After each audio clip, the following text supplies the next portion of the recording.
রাতের অন্ধকারে বডস ডাকাতির ছক বানচাল করে দিল আসানসোল দুর্গাপুর পুলিশ কমিশনারেটের রানীগঞ্জ থানার পাঞ্জাবি মোড় ফাঁড়ির পুলিশ।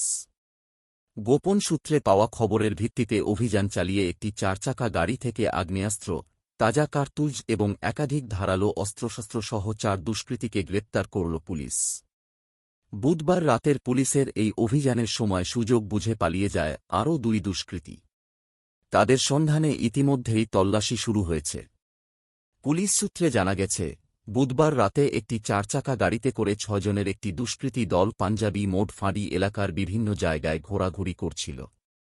তাদের গতিবিধি পুলিশের নজরে আসার আগেই গোপন সূত্র মারফত খবর পৌঁছায় পাঞ্জাবি মোড় ফাঁড়িতে। খবর পেয়ে পুলিশ দ্রুত বিষয়টি যাচাই করে এবং বড় ধরনের অপরাধের আশঙ্কায় অভিযান চালানোর সিদ্ধান্ত নেয়। এরপর পাঞ্জাবি মোড় ফাঁড়ির আইসি নজমুল হুডার নেতৃত্বে একটি বিশেষ পুলিশ দল এলাকায় অভিযান শুরু করে। পুলিশের তৎপরতা টের পেয়ে দুষ্কৃতীরা বেগতিক হয়ে পড়ে। তবে পুলিশ কৌশলে ঘিরে ফেলায় দলের 4 জনকে পাকড়াও করা সম্ভব হয়। অন্ধকারের সুযোগ নিয়ে বাকি 2 দুষ্কৃতী ঘটনাস্থল থেকে পালিয়ে যায়। অভিযানের পর ধৃতদের কাছ থেকে একটি পাইপগান, বেশ কয়েকটি তাজা কার্তুজ, একাধিক ধারালো ও মারাত্মক অস্ত্রশস্ত্র এবং একটি গাড়ি উদ্ধার করা হয়েছে। পুলিশের দাবি, ওই গাড়িটি অপরাধমূলক কাজে ব্যবহার করা হচ্ছিল। উদ্ধার হওয়া অস্ত্র নিয়ে তদন্ত শুরু করেছে পুলিশ। গ্রেপ্তার হওয়া 4 জনের নাম হল মহব আলাউদ্দিন ওরফে লাদেন 23, শেখ আজহারউদ্দিন 30, শেখ হোসেন 19 এবং মহব তাজ খান 19। পুলিশ সূত্রে জানা গেছে, ধৃত 4 জনই বীরভূম জেলার বাসিন্দা। তাদের মধ্যে আলাউদ্দিন ওরফে লাদেন কাঁকড়াতলা থানার কাঁকড়াতলা নামপাড়ার বাসিন্দা। শেখ আজহারউদ্দিনের বাড়ি কাঁকড়াতলা থানার কৈথি এলাকায়। শেখ হোসেন দুবরাজপুর থানার ইসলামপুর ডাঙ্গাপাড়ার বাসিন্দা এবং মহব তাজ খানের বাড়ি দুবরাজপুর থানার ইসলামপুর বলতলা মোড় এলাকায়। পুলিশের প্রাথমিক তদন্তে অনুমান, 6 জনের দলটি পাঞ্জাবি মোড় এলাকায় কোনো বড় ধরনের ডাকাতি বা অপরাধমূলক কাজে উদ্দেশ্যেই জড়ো হয়েছিল। তবে ঠিক কোন জায়গায় এবং কিভাবে ডাকাতির পরিকল্পনা করা হয়েছিল তা এখনও স্পষ্ট নয়। ধৃতদের জিজ্ঞাসাবাদ করে সেই তথ্য জানার চেষ্টা করছে পুলিশের তরফে বলা হয়েছে।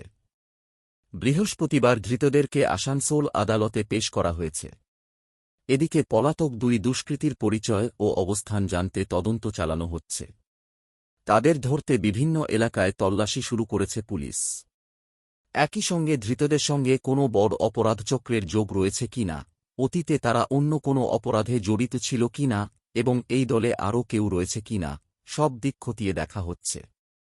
রাতের বেলায় পুলিশের এই অভিযানে বড় অপরাধের পরিকল্পনা ভেস্তে যাওয়ায় স্বস্তি এলাকাবাসীর মধ্যে। আগ্নেয়াস্ত্র ও বিপুল অস্ত্রশস্ত্র উদ্ধারের ঘটনায় পাঞ্জাবি মোড় এলাকায় চাঞ্চল্য ছড়িয়েছে। পুলিশ জানিয়েছে, তদন্তের স্বার্থে প্রয়োজনীয় সমস্ত আইনি পদক্ষেপ নেওয়া হচ্ছে এবং পলাতকদের দ্রুত গ্রেপ্তারের চেষ্টা চলছে। ভিডিও করছিস, ভিডিও করছিস। আম সুদা আম সুদা আম সুদা আম সুদা আম সুদা আম সুদা আম সুদা আম সুদা আম সুদা কোথায় কোথায় কোথায়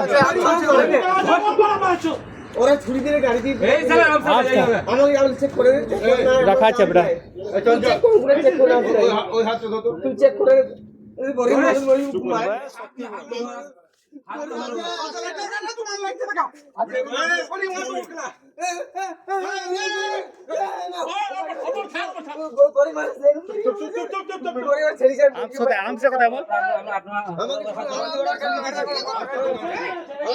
চেক করি না ওরা চাচা শুরু ছেড়ে দিয়েছে।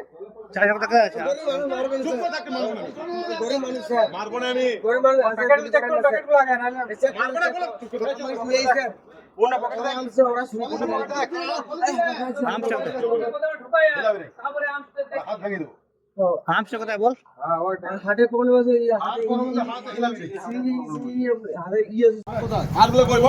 আর নাই স্যার আমি আর জানি স্যার মারুন এবার আর আমি জানি আর জানি আমাকে মেরে ভিডিও হয়েছে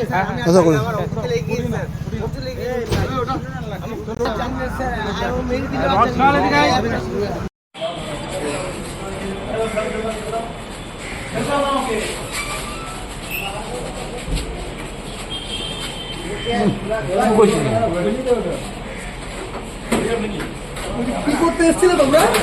হ্যাঁ ভাই আগ্নেয়াস্ত্র পাওয়া গেছে কি করতে আগ্নেয়াস্ত্র নিয়ে কোথায় কি করতে এসেছিলে? কোথায় কি উদ্দেশ্যে এসেছিলে?